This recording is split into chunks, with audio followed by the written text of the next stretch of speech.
For 5 years, Wayanad had to suffer Rahul Gandhi, and now Priyanka Gandhi, despite the fact, knowing fully well that Rahul Gandhi did not do anything for Wayanad, people suffered during the time that he was an MP. People suffered during the Wayanad tragedy and the landslide that we saw recently. Despite all that, almost shamelessly and brazenly, they parachute her. And this is a person who has not done anything in public life. She comes out during elections and says, "Ladki hoon, to lad sakti hoon," makes these statements and displays a hypocrisy and a double standard that is seldom seen in any other party. So, Priyanka Gandhi being parachuted into Wayanad is nothing but an attempt to hoodwink the people of Wayanad again. I don't think the people of Wayanad are ready to be fooled again as Rahul Gandhi fooled them this time in these elections in 2024 by not revealing to them that he was going to abandon the constituency. ये हमारे लिए बड़ा खुशी का दिन है कि हमारी नेता आज अपना डेब्यू करने जा रही हैं पार्लियामेंट के अंदर। आज नॉमिनेशन करेंगी और बड़ा उत्साह का माहौल है यहाँ पे पूरे वायनाड में कि जिस तरह अमेठी या रायबरेली के लोग इनको प्यार करते हैं, ये प्यार मैं यहाँ वायनाड में भी देख रहा हूँ इनके प्रति लोगों का।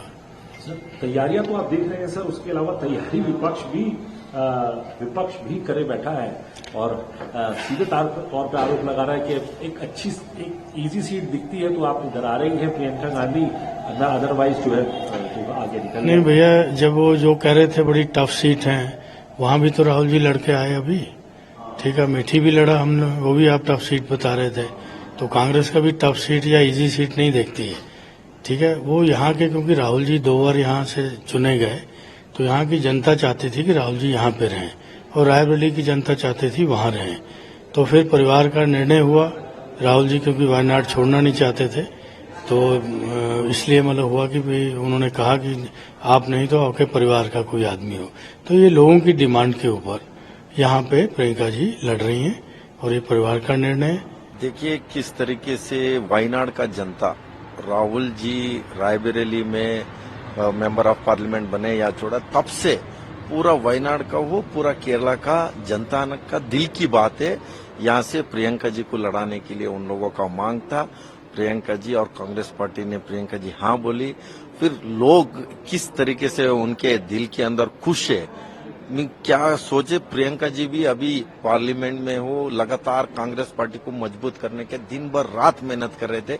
अभी एक नया मेंबर ऑफ पार्लियामेंट बन के संसद सड़क से लेके संसद तक आवाज उठाने का काम प्रियंका गांधी जी करेंगे और देश का जनता भी प्रियंका जी का एक पहली इलेक्ट्रोल पॉलिटिक्स में आने का इंतजार था लोगों का मन में, दिल में। वो अभी आज नॉमिनेशन के तौर पे सबसे ज्यादा वोटों से यहाँ से जीत के मेंबर ऑफ पार्लियामेंट बन के इस देश का महिला का, गरीब, मजदूर, युवा, छात्र, सभी वर्ग, सभी समाज का आवाज उठाने का काम प्रियंका गांधी जी पार्लियामेंट में और सड़क में दोनों करने का काम करेगी। देखिए, बहुत भली महिला है प्रियंका जी और अच्छी बात है कि वो अपना नामांकन कर रही हैं और लड़ रही हैं और मेरी ढेर सारी शुभकामनाएं। लेकिन मुझे लगता है बहुत बेहतर संदेश जाता अगर उन्हीं की पार्टी की 22 साल में जिन्होंने काम किया है, जो सीनियर लीडर उनकी जिनको निष्कासित किया गया था, सिमी रोजबेल को वो टिकट देती और उनको आगे आने देती। इससे जो पूरा जो केरला कांग्रेस के अंदर भी और पूरे देश में जो महिला सशक्तिकरण के लिए जो संदेश जाता वो बहुत अच्छा रहता। क्योंकि अगर आप अपने को पीछे रखकर अपनी ही पार्टी के कार्यकर्ता को, जिसने बाकायदा इस तरह का भेदभाव महसूस किया है, उसको आगे रखती है, तो मुझे लगता है उनके लिए भी और एक देश के लिए भी एक संदेश बहुत अच्छा जाता। देखिए, मुझे तो बहुत ही अफसोस होता है वायनाड के लोगों के लिए। मुझे लगता है कि उनके साथ वही हो रहा है जो यूज एंड थ्रो होता है। जब कहीं से उनको भाव नहीं मिला राहुल जी को तो वायनाड पहुंच गए और लोगों ने हाथों हाथ उनको लिया।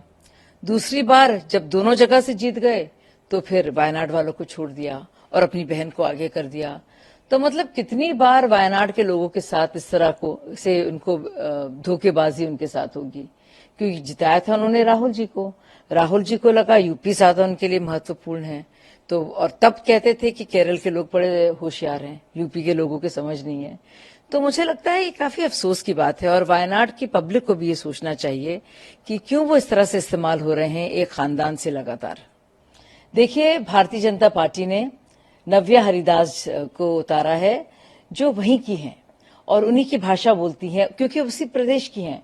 तो लोगों को भी सोचना चाहिए कि क्या उनको ऐसा कोई चाहिए जो ऊपर से त्रासदी के वक्त में भी हेलीकॉप्टर में घूमकर वापस चला जाए, या कोई ऐसा हो जो वायनाड के अंदर काम करे, उनके साथ बीच में उनके रहे, उनकी भाषा बोले, समझे, जो उनमें से ही एक हो।